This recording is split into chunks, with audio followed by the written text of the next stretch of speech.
Welcome back to AI Signal and Noise, everyone. It is Friday, and we have got some absolutely crazy AI news to wrap up the week.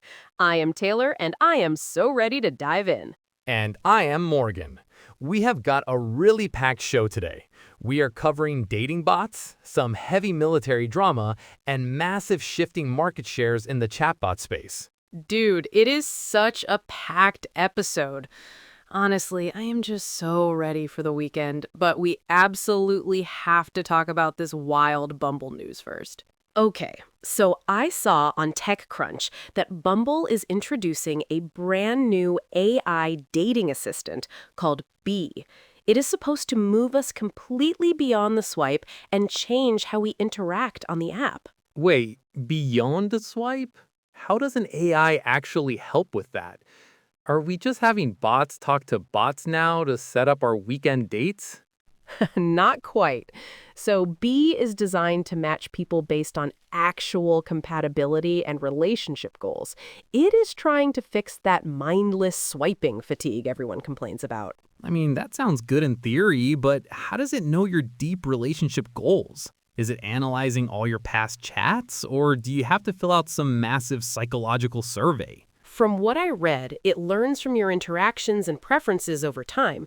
It is basically like having a hyper-attentive wingman right in the app that actually pays attention to what you want.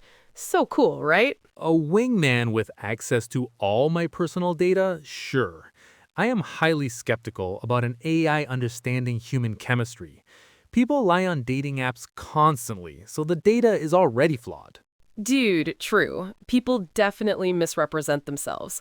But if this AI cuts down on ghosting and actually finds someone who wants the exact same things, I feel like a lot of burnt out daters will totally use it. Fair point. If it reduces dating fatigue, it might be a commercial win for Bumble.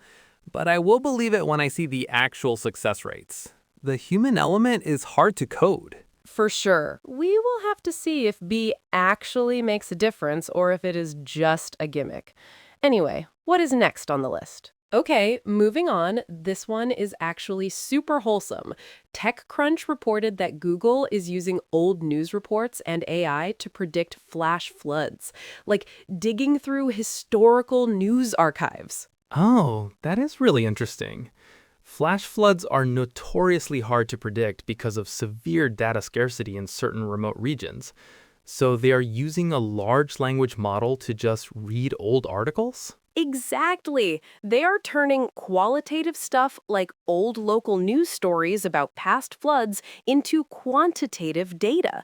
It is literally teaching the AI history to help save lives today. I just love that. That is actually a brilliant workaround for missing sensor data. If a river flooded back in 1980 and a local paper covered the damage, the LLM can extract the patterns and severity. Right. And then they feed all that historical context into their modern predictive models. I just love seeing AI used for things like this instead of just, generating weird images or deepfakes. It definitely grounds the AI hype in real-world utility. Though I do wonder about the accuracy of those old reports. Journalistic exaggeration or missing context could really skew the training data. Oh, wow. I did not even think of that. Like a reporter saying the flood was 100 feet high just for the drama. But still, having some historical data is way better than having none, right? Definitely. Even with a margin of error, it is a massive step forward for climate tech and disaster response. Speaking of massive steps, we really need to talk about what is happening in the chatbot market. Oh man, yes. According to the Decoder, ChatGPT is still leading the chatbot market, but its dominance is totally slipping. Google's Gemini is catching up incredibly fast right now. I saw these new similar web figures today. It is actually pretty drastic. OpenAI went from an almost 76% market share down to around 62% in just a 12-month period. Dude, that is a huge drop for just 1 year. And the crazy part is Gemini basically quadrupled its share.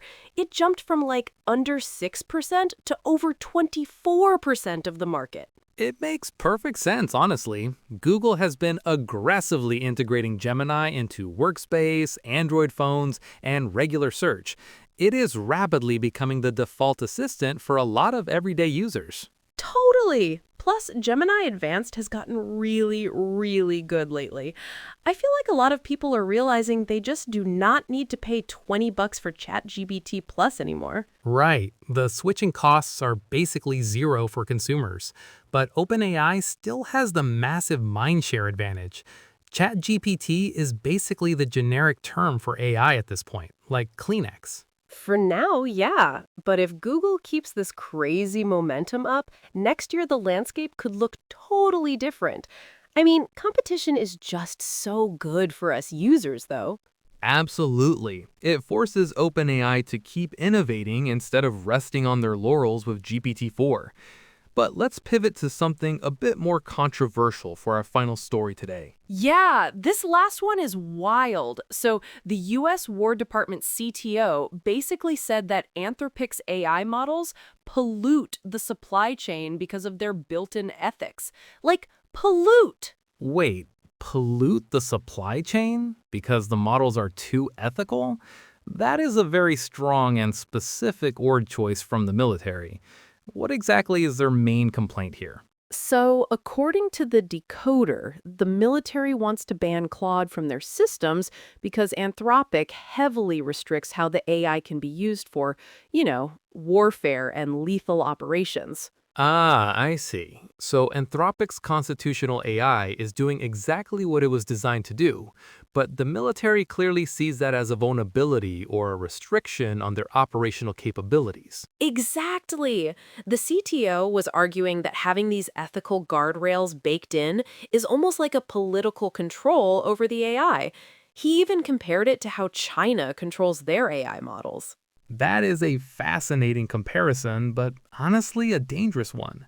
Corporate safety guidelines are not the same as state censorship, but the military obviously wants raw, completely unrestricted foundational models. Dude, it is so sci-fi and kind of scary. Like, do we really want AI systems in the military that have zero ethical boundaries? That sounds exactly like the start of a Terminator movie. I think the core issue here is ultimate control. The Department of Defense wants to dictate the ethics of warfare, not a tech startup in San Francisco. It is a huge clash of cultures. It really is. And it makes you wonder if Anthropic will eventually cave to government pressure, or if the military will just build their own uncensored models entirely from scratch.